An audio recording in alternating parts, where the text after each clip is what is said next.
ಮೀನು ಪ್ರಿಯರೇ, ಒಮ್ಮೆ ಈ ತವಾ ಫ್ರೈ ತಿಂದ್ರೆ ಹೋಟೆಲ್ ರುಚಿ ಮರಿತೀರಾ. ಪದೇ ಪದೇ ತಿನ್ನಬೇಕು ಅನ್ನಿಸುವ ಕ್ರಿಸ್ಪಿ ಫಿಶ್ ಫ್ರೈ ನನ್ನ ಸ್ಟೈಲಲ್ಲಿ. ಮೊದಲಿಗೆ ಮೀನನ್ನ ಸ್ವಲ್ಪ ಅರಿಶಿನ ಪುಡಿ ಹಾಕಿ ನೀರಲ್ಲಿ ಚೆನ್ನಾಗಿ ತೊಳ್ಕೊಳ್ಳೋಣ. ಈಗ ಒಂದು ಬೌಲ್ಗೆ ತೊಳೆದಿಟ್ಕೊಂಡಿರೋಂಥ ಮೀನು, 1 ಟೇಬಲ್ ಚಮಚದಷ್ಟು ಕಾಚ್ಪುಡಿ. ನಿಮ್ಮ ಬಳಿ ಇದಿಲ್ಲ ಅಂದರೆ ನೀವು ಹುಣಸೆನ್ ರಸನ ಸಹ ಬಳಸ್ಕೊಬೋದು ಅಥವಾ ಲೆಮನ್ ಜ್ಯೂಸ್ನ ಸಹ ಬಳಸ್ಕೊಬೋದು. 2 ಟೇಬಲ್ ಚಮಚದಷ್ಟು ಶುಂಠಿ ಬೆಳ್ಳುಳ್ಳಿ ಪೇಸ್ಟ್, 1/4 ಚಮಚ ಅರಿಶಿನ ಪುಡಿ, 2 ಟೇಬಲ್ ಚಮಚದಷ್ಟು ಅಚ್ಕಾರದ ಪುಡಿ, 1 ಟೇಬಲ್ ಚಮಚದಷ್ಟು ಉಪ್ಪು, 1/2 ಟೇಬಲ್ ಚಮಚದಷ್ಟು ಧನಿಯಾ ಪೌಡರ್ನ ಹಾಕೊಂಡು ಚೆನ್ನಾಗಿ ಮಿಕ್ಸ್ ಮಾಡ್ಕೊಳ್ಳೋಣ. ಇದನ್ನ ಇವಾಗ ಅರ್ಧ ಗಂಟೆ ಮ್ಯಾರಿನೇಟ್ ಮಾಡ್ಕೊಳ್ಳೋಣ. ಅರ್ಧ ಗಂಟೆ ನಂತರ ಒಂದು ತವಾಗೆ 3 ಟೇಬಲ್ ಅಷ್ಟು ಎಣ್ಣೆ ಹಾಕೊಳ್ಳೋಣ.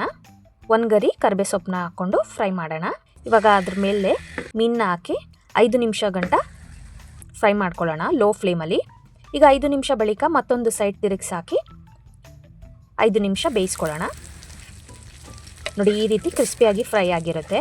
2 ಬದಿಯು ಕಂದು ಬಣ್ಣ ಬರೋ ಗಂಟ ಲೋ ಫ್ಲೇಮಲ್ಲಿ 5 ನಿಮಿಷ ಬೇಯಿಸ್ಕೊಬೇಕು. ನೋಡಿ, ಇವಾಗ ಫಿಶ್ ಫ್ರೈ ತಯಾರಾಗಿದೆ. ಇವಾಗ ಸರ್ವ್ ಮಾಡೋಣ.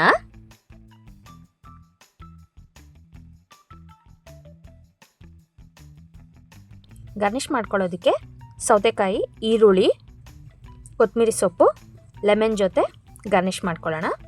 ಫಿಶ್ ಫ್ರೈ ಸವಿಯಲು ಸಿದ್ಧವಾಗಿದೆ. ಸಾಕಾಗಿದೆ.